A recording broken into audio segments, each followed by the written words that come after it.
کھلا ہی دربار محمد عربی دا سرگی اٹھیا کرو حضور نو اپنی دکھ سنایا کرو جھوٹ نہیں بولنا دھوکھا نہیں دینا فراڈ نہیں کرنا نہ پوری پوے درود شریف پڑھ کے نہ نبی علیہ السلام ورزی پا دے جاگ فقیرہ جاگ ویلا سرگی دا کھلا ہی دربار محمد عربی دا.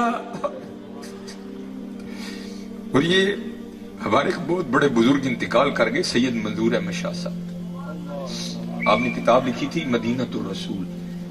اس میں ذرا لکھتے ہیں کہ میں حج کرنے گیا تو پاکستان سے نا ایک سیاسی بندہ حج کے لیے آیا, ایک ہی کمرے میں ٹھہرے تو کہتے ہیں دروازہ کھلا تھا تو بلی اندر آ گئی. ایک ہم نے بڑی محبت کی کہ یہ شہر رسول اللہ علیہ الصلوۃ والسلام کی بلی ہے. کہتے اس وقت روٹی تھی ہم نے پیش کی, اس نے بھی قبول کر لی. کہتے اگلے روز پھر آئی, تیسرے روز پھر آئی. کہتے ہم بھی یہ قدم آگے بڑھے اور ہم نے کیا کیا, جو بازار میں اسپیشل پروڈکٹ بنی ہے نا بلیوں کے لیے, کہتے ہم وہ خرید لائے. جب بھی اس نے آنا ہم نے پیش کرنی. کہتے وہ جو پاکستان سے سیاسی شخصیت حج کرنے آئی تھی نا وہ بلی سے جی لگا بیٹھی اور جاتے ہی اس نے فیصلہ کیا کہ اس بلی کو پاکستان لے کے جانا ہے. پرویز مشرف کا دور حکومت تھا, اجازت لی, سعودی حکومت سے اجازت لی, پی آئی اے سے کاغذی کاروائی مکمل کروائی, بڑا خوبصورت پنجرہ تیار کروایا کہ حضور کے شہر کی بلی لے کے جانی ہے. وہ منظور احمد شاہ صاحب مدینۃ الرسول میں لکھتے ہیں کہ آنے سے پہلے آپ کو پتہ ہے نا جا کے الوداعی سلام پیش کرتے ہیں. کہتے سلام پیش کر کے جب باب البقیع شریف سے باہر نکلے اتنی نیند آئی کہ ایک قدم بھی اٹھانا مشکل ہو گیا. وہاں بیٹھے بیٹھے نا سو گئے. جب یہ آنکھیں بند ہوئی تو اندر کی کھل گئی. کیا دیکھتے ہیں کہ ہاتھ باندھے حضور نبی علیہ الصلوۃ والسلام کی بارگاہ میں کھڑے ہیں اور حضور نبی علیہ السلام کیا فرما رہے ہیں اس کا مفہوم آپ فرما رہے ہیں, اوے حاجی جس طرح تو خیر سے آیا تھا نا اللہ تجھے لے بھی جائے. ہاں ایک کام کرنا میری بلی نہ لے کے جانا. کیا کرنا, میری بلی نہ لے کے. اب کہتے ہیں وہ خواب ہی میں عرض کرتے ہیں یا رسول اللہ علیہ الصلوۃ والسلام مجھے اجازت مرحمت فرمائے کہ میں بلی لے جاؤں. تو حضور نبی علیہ السلام خواب میں آ کے جواباً ارشاد فرماتے ہیں او حاجی تجھے کس طرح اجازت دوں, 3 راتیں گزر گئیں, بلی ساری رات باہر بیٹھی روتی رہتی ہے اور ساتھ عرض کرتی رہتی ہے اے اللہ کے رسول بچا لے مدینہ چھوٹ رہا ہے. آئے آئے.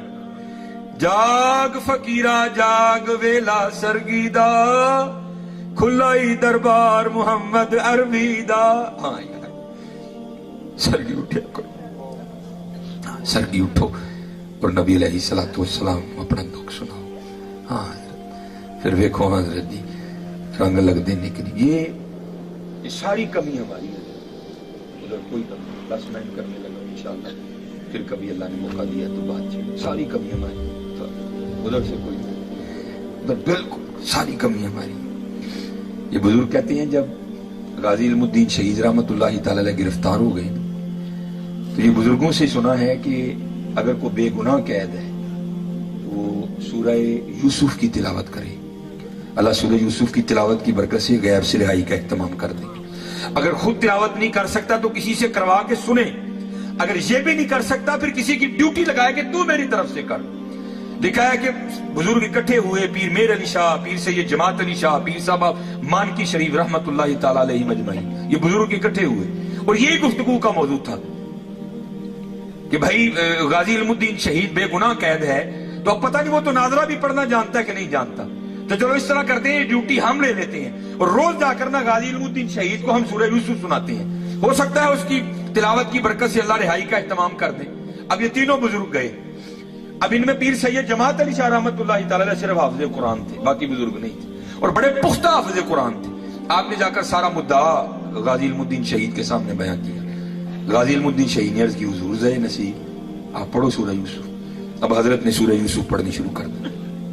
اب کیف و مستی طاری تھی, آپ پڑھ رہے تھے تو کچھ ایسا جذب کا غلبہ ہوا, کچھ ایسا شوق غالب آیا کہ توجہ ہٹ گئی. اور کیا ہوا, آپ نے زبر کو زیر پڑھ دیا پیر سید جماعت علی شاہ رحمت اللہ تعالی. تو غازی علم الدین شہید رحمت اللہ تعالی نے ہاتھ جوڑ کے عرض کی حضور سید پاک ہو بڑے لوگ ہو لیکن ذرا توجہ کرو آپ زبر نو زیر پڑھ گئے. غازی علم الدین شہید رحمت اللہ تعالی نے غلطی نکال دی. پیر سید جماعت علی شاہ صاحب رک گئے, توجہ کی تو غازی علم الدین شہید کو بالکل درست پایا. حیران ہو کر کہنے لگے علم الدین ہم تو یہ سوچ کے آئے تھے پتہ نہیں تو نازلہ بھی پڑھا کہ نہیں پڑھا، اور تو نے حافظ قرآن کی غلطی نکال دی، اور یہ کیا ہے؟ تو غازی علم الدین شہید نے جواب کیا دیا؟ آپ نے عرض کی حضور آپ نے پھٹیوں پر بیٹھ کر استادوں سے پڑھا ہے، میں نے حضور سے پڑھا ہے۔